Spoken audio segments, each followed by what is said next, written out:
Same diploma DSS design of steel structure. તો આજે આપણે DSS માં chapter number 4 design of compression member column and strut બે ટાઈપના સમ આવે છે. એમાં સ્ટ્રટમાં apply to concentrically and loaded through one leg આવે છે. તો એ બંનેના સ્ટેપ આપણે પ્રીવિયસ લેક્ચરમાં જોઈ ગયા. એનો એક અપ્લાય કોન્સેન્ટ્રિકલીનો આપણે એક ન્યુમેરિકલ પણ જોઈ ગયા. આજે આપણે લોડેડ થ્રુ વન લેગનો એક ન્યુમેરિકલ જોઈશું. તો આપણે એ બધા જ ફોર્મ્યુલા IS 800/2007 પેજ 34 and 48 પર given જ છે. એ ફોર્મ્યુલા પરથી આખું ન્યુમેરિકલ થઈ જશે. તો આ એના ડેટા છે. આ એક્ઝામ્પલ GTમાં કમ્પલસરી પૂછાય જ છે. 4 માર્ક્સ યા 7 માર્ક્સમાં પણ પૂછાય છે. જનરલી 4 માર્ક્સમાં પૂછાતો હોય છે. તો અને કમ્પલસરી પૂછાય છે apply to concentrically and loaded through one leg. તો આજે આપણે એનો એક ન્યુમેરિકલ કરીશું. આખો ન્યુમેરિકલ પર છે અને બધા જ ફોર્મ્યુલા 34 and 48 પેજ નંબર ઉપર ગિવન છે.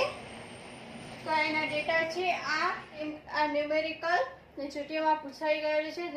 2017માં GTના ક્વેશ્ચન પેપરમાંથી લીધેલો છે. તો આપણે એ રીડ કરીએ. આનો ડેટા છે calculate the compressive strength. Compressive strength એટલે PD આપણે ફાઇન્ડ કરવાનો છે. For single angle strut. Single angle આપેલો છે. ISA આપેલું છે 100 × 75 × 10 mm. આ ISA પરથી આપણને એ ખબર પડે છે કે આ એનાલિસિસનો ન્યુમેરિકલ છે. ISA આપેલો હોય અને તમને એના પરથી કેટલો લોડ સહન કરી શકશે તે ફાઇન્ડ કરવાનું હોય. તો આપણને એનાલિસિસ કરવાનું છે. તો એનાલિસિસ ટાઈપનો સમ થઈ ગયો. With centre to centre length of 1.5 metre. તેની લેન્થ આપેલી છે 1.5 metre. Angle is loaded through one leg. કયા ટાઈપનો છે? Loaded through one leg.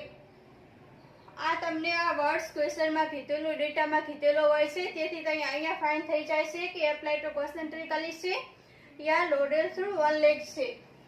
Ends are fix. બંને એન્ડ્સ છે તે ફિક્સ છે. Consider one bolt at the each end. એક એન્ડ ઉપર એક જ બોલ્ટ આપેલો છે. તે F5 = 250 મેગાપાસ્કલ. તો આ ડેટા થઈ ગયો. તો હવે આપણે એ ડેટામાં શું આપેલું છે? એક ISA આપેલું છે, એક આ લેન્થ આપેલી છે, આ કયા ટાઈપનું છે? લોડેડ થ્રુ વન લેગ આપેલું છે, એન્ડ્સ આર ફિક્સ છે તે આપેલું છે અને F5 આપેલું છે. તો હવે આપણે ન્યુમેરિકલ સ્ટાર્ટ કરીએ. For section ISA 100 × 75 × 10 mm. એના માટે area and RVV = R minimum ની જરૂર પડશે. એ આપણને સ્ટીલ ટેબલમાંથી મળશે. આ IS આપેલો છે 100 × 75 × 10 mm. તો એની બાજુમાં એનો એરિયા આપેલો હશે. સ્ટીલ ટેબલમાં તમે જોશો તો એના અનઇક્વલ છે ISA. તો પછી એના અનઇક્વલના પાર્ટમાં જઈને જોશો તો તમને એરિયા આપેલો હશે 1650 mm². એન્ડ આર મિનિમમ એવો વર્ડ્સ તમને સ્ટીલ ટેબલમાં નહીં હોય. RVV કરીને હશે. તો તમે RVV જોશો તો એનો આ ISA નો RVV મળી જશે. એ આપણને અહીંયા મળે છે 15.8 mm. હવે આવે છે સેક્શન ક્લાસિફિકેશન. એના 3 ક્રાઇટેરિયા છે: B/D, D/T, B+D/T. E, D and T શું છે? તો આપણને ISA આપેલો હોય એ જે ફર્સ્ટ વેલ્યુ હોય એ B, સેકન્ડ વેલ્યુ હોય D એન્ડ થર્ડ વેલ્યુ એ આપણી થિકનેસ હશે. તો એમાં જો બધી જ વેલ્યુ છે. B એટલે 100, T = 10, 100/10, D = 75, T = 10, 75/10, B+D 100 + 75/10. આ 3 ક્રાઇટેરિયા છે. તો એની વેલ્યુઝથી સેટિસ્ફાય થવા જોઈએ. આનો B/T નો આન્સર 15.7 એપ્સિલોનથી નાનો આવવો જોઈએ. D/T નો પણ 15.70 એપ્સિલોનથી નાનો આવવો જોઈએ. and B plus D divided by T નો less than and equals to 25 epsilon આવે છે. એપ્સિલોન શું છે તો એની ફોર્મ્યુલા છે 250 divide by F5 inverse 0.5. F5 પણ 250 થશે તો એનો આન્સર 1 આવે છે. તો એ એપ્સિલોન 1 થશે. મીન્સ કે તમને 15.70 થી લેસ ધેન હોવો જોઈએ. એપ્સિલોન એટલો જ થશે. તો આપણો b/t નો આન્સર આવે છે 10. તો એ 15.17 થી નાનો છે. આ ક્રાઇટેરિયા સેટિસ્ફાય થઈ ગયો. d/t નો આન્સર આવે છે 7.5. તો એ પણ 15.7 થી નાનો છે. b + d divide by t નો આન્સર આવે છે 17.5. એ પણ 25 એપ્સિલોન કરતા નાનો છે. તો આપણા ત્રણેય ક્રાઇટેરિયા સેટિસ્ફાય થાય છે. એ ત્રણ ક્રાઇટેરિયા સેટિસ્ફાય કેમ થવા જોઈએ? બીકોઝ તમને આ એરિયા તમે સ્ટીલ ટેબલમાંથી લીધો. એ જ પછી આપણે એને gross area equals to effective area એમ કહી શકીએ. તો આપણે AE ઇક્વલ્સ ટુ એ લઈ શકીએ છીએ. આપણે એ લીધો છે એ જ આપણે એ લઈ શકીએ. જો આ ક્રાઇટેરિયા સેટિસ્ફાય ના થાય તો એ ન લઈ શકીએ. તો એ આપણો અહીંયા સેટિસ્ફાય થઈ ગયું છે. તો એ ઇક્વલ્સ ટુ 1650 mm² આપણે એરિયા એ જ લઈ લઈએ. હવે આવે છે ઇક્વિવેલન્ટ સ્લેન્ડરનેસ રેશિયો. આની formula page number 48 page IS 800 માં આપેલી છે. પહેલું તો આ ન્યુમેરિકલમાં IS 800 2007 માં બે પેજ ઉપર ફોર્મ્યુલા આપેલી છે 34 and 48. તો કઈ ફોર્મ્યુલા કયા પેજ ઉપર છે એ મેં બધું અહીંયા લખેલું જ છે. તો આ ઇક્વિવેલન્ટ સ્લેન્ડરનેસ રેશિયોની ફોર્મ્યુલા પેજ નંબર 48 ઉપર આપેલી છે. એની ફોર્મ્યુલા એને આપણે લેમ્ડા e વડે ડિનોટ કરીશું. એની ફોર્મ્યુલા છે √k1 + k2 * λVV² + k3 * λ5². તો આમાં k1 k2 k3 λVV અને λ5 શું છે તે આપણે અહીંયા ફાઇન્ડ કરીશું. તો અહીંયા આપણને આપેલું હતું એન્ડ્સ આર ફિક્સ. બંને એન્ડ ફિક્સ છે. તો એવી કન્ડિશનમાં k1 k2 અને k3 શું થશે એ IS 800 પેજ નંબર 48 ઉપર આપેલું છે. તેમાં કયા એન્ડ છે અને k1 k2 અને k3 ની વેલ્યુઝ આપેલી છે. તો આપણા બંને એન્ડ ફિક્સ છે. તો એના માટે k1 = 0.75, k2 = 0.35 and k3 = 20 થશે. તો આપણે એને k1 k2 અને k3 મળી ગયા. તો હવે આપણે λVV and λ5 જોઈએ છે. તો λVV ની ફોર્મ્યુલા પેજ નંબર 48 ઉપર આપેલી છે અને λ5 ની ફોર્મ્યુલા પણ પેજ નંબર 48 ઉપર આપેલી છે. તો λVV ની ફોર્મ્યુલા છે L/RVV / એપ્સિલોન into √π² * e / 250. તો આમાં આપણી પાસે બધી જ વેલ્યુ છે. L મીન્સ આ તમને લેન્થ આપેલી છે 1.5. એને આપણે mm માં કન્વર્ટ કરીશું. 1500 ડિવાઇડ બાય RVV એટલે આર મિનિમમ આપણે ફાઇન્ડ કર્યું એ 15.8.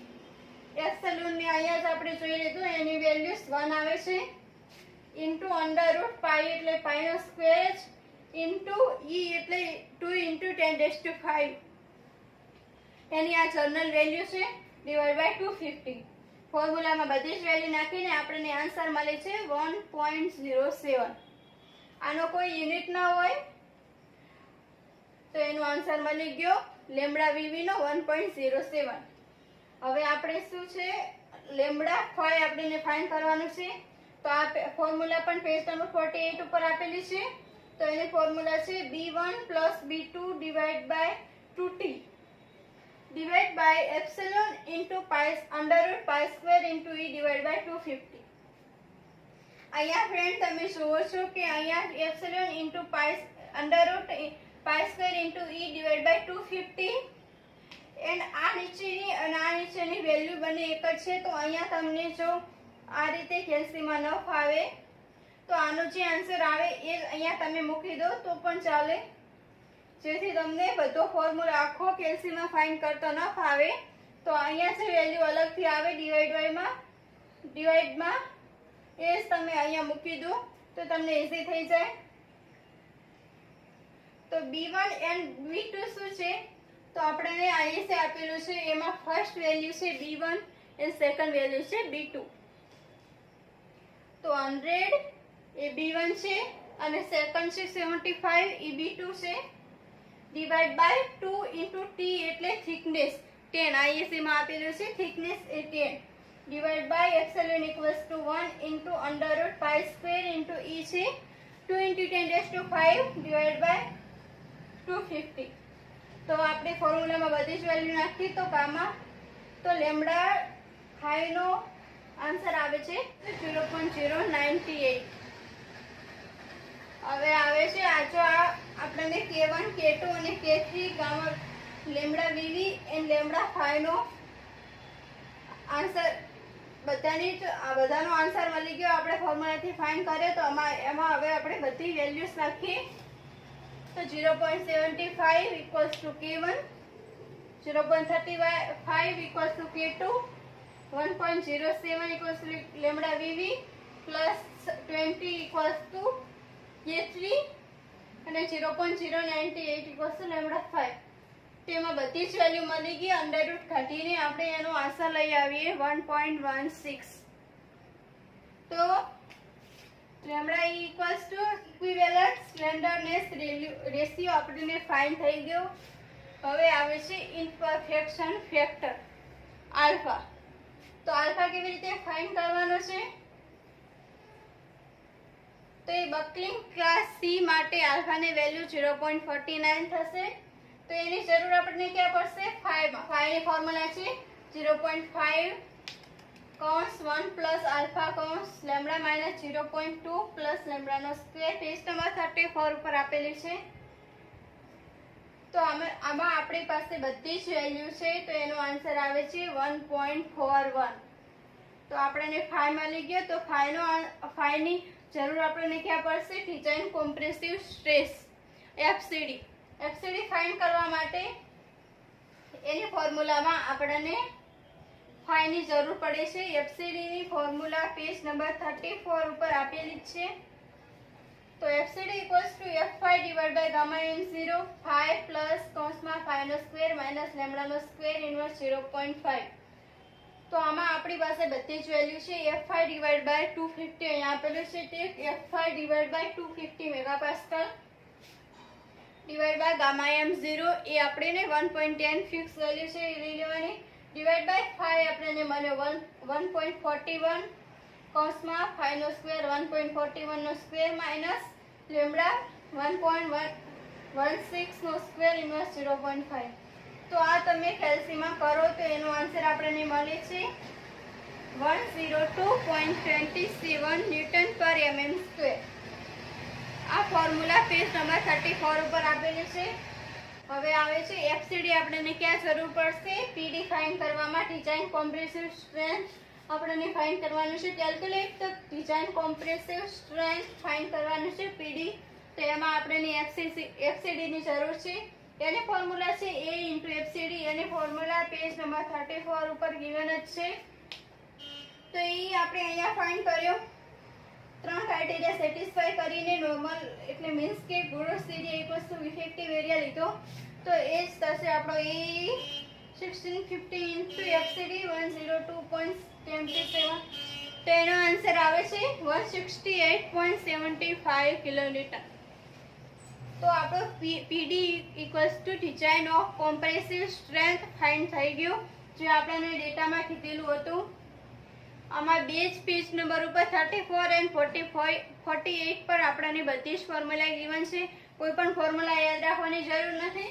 બસ તમે વેલ્યુઝ પુટ કરો એન્ડ આન્સર લઈ આવો. કેલ્સીમાં તમને આ બધું અંડર રૂટ ડિવાઈડ કરતા બધું આવડવું જોઈએ. તમને પ્રેક્ટિસ કરવી પડશે. બહુ જ ઇઝી સમ છે. જીટીમાં કમ્પલસરી 4 માર્ક્સમાં પૂછાય છે. તો તમે એકવાર ટ્રાય કરી જોજો. બધી જ ફોર્મ્યુલા 34 અને 48 પેજ નંબર ઉપર આપેલી છે. કોઈ પણ ફોર્મ્યુલા યાદ રાખવાની નથી. બસ તમે ફોર્મ્યુલા અને એન્ડ IAS 800 આપણને એક્ઝામમાં અલાઉડ હોય છે. તો બસ તમે ફોર્મ્યુલા લઈ અને વેલ્યુઝ પુટ કરો એન્ડ આન્સર લઈ આવો. એન્ડ અહીંયાથી તમે જુઓ તો 34 પેજ ઉપર જવાનું અને PD આપણે ફાઇન્ડ કરવાનું છે. અહીંયા તો PD માટે કઈ વેલ્યુઝની જરૂર છે? FCD into A. તો એફસીડી ની ફોર્મ્યુલા એના ઉપર જ 34 પેજ નંબર ઉપર એના ઉપર જ આપેલી છે. તો એફસીડી માં કઈ વેલ્યુઝ નથી, ફાઈ એન્ડ લેમ્ડા.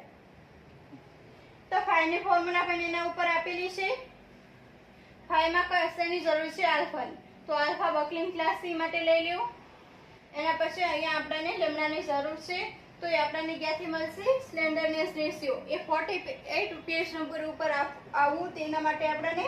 તો એમાં પણ પૈસાની જરૂર છે, K1 K2 K3 gamma lambda VV અને લેમ્ડા ફાઈ. તો એ પણ 48 પેજ નંબર ઉપર આપેલી છે. તો એમાં આપણી પાસે બધી જ વેલ્યુ છે. તો એ પુટ કરો. આપણે અહીંયાથી રિવર્સ ચાલીએ તો આપણને ખબર પડે કે કઈ કઈ વેલ્યુઝ આપણી પાસે નથી. તો પેલા 34 પેજ નંબર ઉપર જવું અને પછી 48 પર. તેવી રીતે તમને ખબર પડી જશે. જો તમને સ્ટેપ મોટે હશે તો તમે ડાયરેક્ટ 48 પેજ નંબર ઉપરથી પણ આખો સમ કરી શકો છો. બહુ જે સમ છે. તો આપણો આ ન્યુમેરિકલ કમ્પ્લીટ થઈ ગયો. હવે આપણે નેક્સ્ટ લેક્ચરમાં કોલમના ન્યુમેરિકલ અને એના સ્ટેપ જોઈશું. આ ચેપ્ટર બહુ સિટીમાં ઇમ્પોર્ટન્ટ છે, બહુ વેટેજ છે આનું. કમ્પલસરી સિટીમાં પૂછાય છે. ઓકે, તો આપણે ન્યુમેરિકલ થઈ ગયું. હવે આપણે નેક્સ્ટ લેક્ચરમાં કોલમના એક્ઝામ્પલ જોઈશું. તો તમને અમારો વિડીયો ગમ્યો હોય તો લાઈક, શેર અને સબસ્ક્રાઇબ કરવાનું ભૂલતા નહીં. ઓકે.